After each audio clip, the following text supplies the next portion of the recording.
Assalamualaikum warahmatullahi wabarakatuh. Bismillahirrahmanirrahim. Alhamdulillahirabbil alamin. Alhamdulillahilladzi syara'a 'alaina wa amarna bisawmi Ramadan. Wa nusalli wa nusallimu 'ala sayyidina wa habibina wa syafi'ina wa maulana Muhammad sallallahu alaihi wasallam wa 'ala alihi at-tahirin wa sahbihi ajma'in. Dalam Al-Quran disebutkan a'udzubillahi minasyaitonirrajim. Bismillahirrahmanirrahim. Ya ayyuhalladzina amanu kutiba 'alaikumusyamu kama kutiba 'alal ladzina min qablikum la'allakum tattaqun. Ayat tersebut adalah ayat yang secara gamblang, secara sharihul ayat itu menjelaskan perintah untuk melaksanakan yang namanya berpuasa di bulan Ramadan. Yang kita tahu bunyal Islam ala khamsin, itu adalah salah satunya shaum Ramadan. Jadi bangunan Islam bagi seorang muslim itu tidak lepas dengan yang namanya berpuasa fardu di bulan Ramadan. Yang mana puasa ini adalah secara terminologi yaitu al-imsaku angkul limuftir, adalah menahan dari segala sesuatu yang membatalkan puasa. Tentunya min tulu'il fajri ila ghurubis syams. Menahan ini adalah mulai dari terbit fajar hingga terbenamnya matahari. Nah, apa-apa yang ditahan atau imsak ini adalah seperti makan, minum, menahan bersetubuh suami istri, ya kan? Kemudian kalau secara maknawi menahan marah, menahan berkata keji, menahan mencaci maki, menahan diri untuk menuruti nafsu-nafsu atau menuruti syahwat-syahwat hewaniyah. Yang mana manusia pada dasarnya adalah al-hayawanun natiq, yaitu hewan yang bisa berbicara. Nah, menilik dari puasa Ramadan, dalam ayat tersebut disampaikan bahwa kutiba alaikumusiyam. Kutiba di sini mabni majhul, ya. Jadi dimajhulkan kutiba, yang artinya diwajibkan. Jadi diwajibkan bagi kita sebagaimana diwajibkan kaum sebelum kita atau kaum-kaum sebelum kita. Artinya memang perintah berpuasa ini sudah ada sejak zaman Nabi Musa dan Nabi Isa.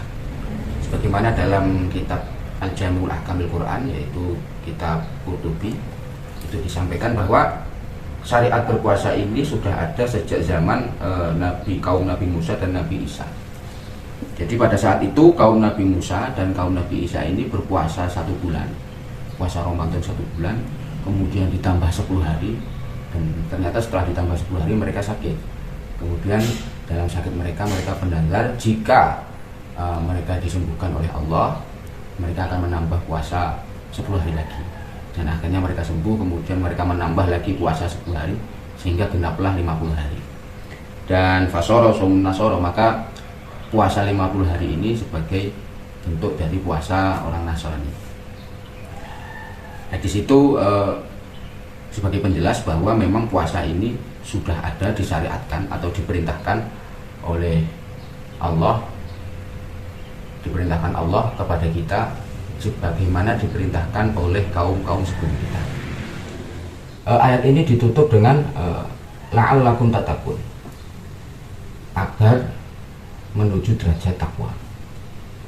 Jadi pokoknya atau tujuan atau ending dari perintah berpuasa ini adalah mengedukasi muslimin, seorang muslim menuju derajat takwa. Yang kita tahu takwa itu adalah bimtithalil awamiri wajibina bin nawahi, yaitu menjalankan segala macam bentuk perintah Allah dan menjauhi segala macam bentuk larangan-larangan Allah. Dan puasa ini masih di dalam kitab yang sama, itu disebutkan bahwa harapannya adalah takwa, mengharap takwa seseorang dengan jalan menahan diri dari makan dan minum. Nah, khususnya menahan diri dari makan dan minum ini adalah sebagaimana semasa seseorang itu tidak makan dan tidak minum, atau makan dan minumnya dimanage, diatur sedemikian rupa sebagaimana diaturnya ketika ia berpuasa. Dia dimanage untuk tidak makan dan minum mulai dari terbit fajar sampai terbenam matahari. Di situ maka akan mengalami penurunan syahwat atau pelemahan syahwat. Jadi fa'innahu kullama qalal akli dha'ifat asyahwata. Jadi dengan sedikitnya makan ini atau memanage makan ini, makan dan minum ini, maka akan melemahkan syahwat. Dengan tertahannya syahwat ini, maka juga akan menahan potensi seseorang untuk bermaksiat. Dengan sedikitnya atau celah untuk potensi orang itu bermaksiat, maka akan juga lebih besar potensi seseorang untuk bisa bertakwa atau menjalankan perintah-perintah yang lain atau menjauhi larangan-larangan yang ada. Nah, takwa di sini juga bisa bermakna bahwa mendidik seseorang muslim agar memiliki kepekaan spiritual dan memiliki kecerdasan emosional. Sebagaimana disampaikan Profesor Quraisy Shihab, itu disampaikan bahwa orang yang berpuasa ini maka akan terlatih emosionalnya dan terlatih spiritualnya. Spiritualitas seseorang dan emosional seseorang itu dilatih dengan paling mendasar, yaitu dilatih kesabaran dan ketabahan. Dengan menahan diri, otomatis kan seseorang akan melatih diri untuk bersabar dan tabah.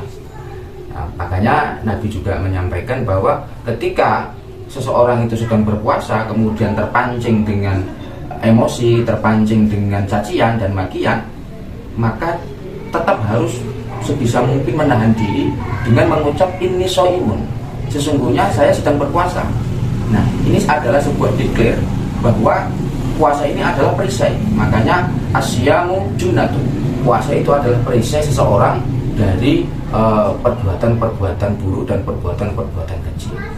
Harapannya setiap muslimin yang berpuasa itu bisa memaknai puasanya untuk meraih tujuan puasa yang sesungguhnya, yaitu menjadi pribadi yang bertakwa. Takwa secara perilaku akhlaknya, dan juga spiritualitasnya, emosionalnya juga peka dan terjaga seimbang. Jadi tentunya orang yang berpuasa akan lebih sempurna lagi puasanya dengan kepeduliannya, juga mau memberikan makan kepada orang yang berbuka puasa. Semoga sedikit dari penjelasan ini bisa bermanfaat. Insya Allah lain waktu bisa kita lanjutkan. Wassalamualaikum warahmatullahi wabarakatuh.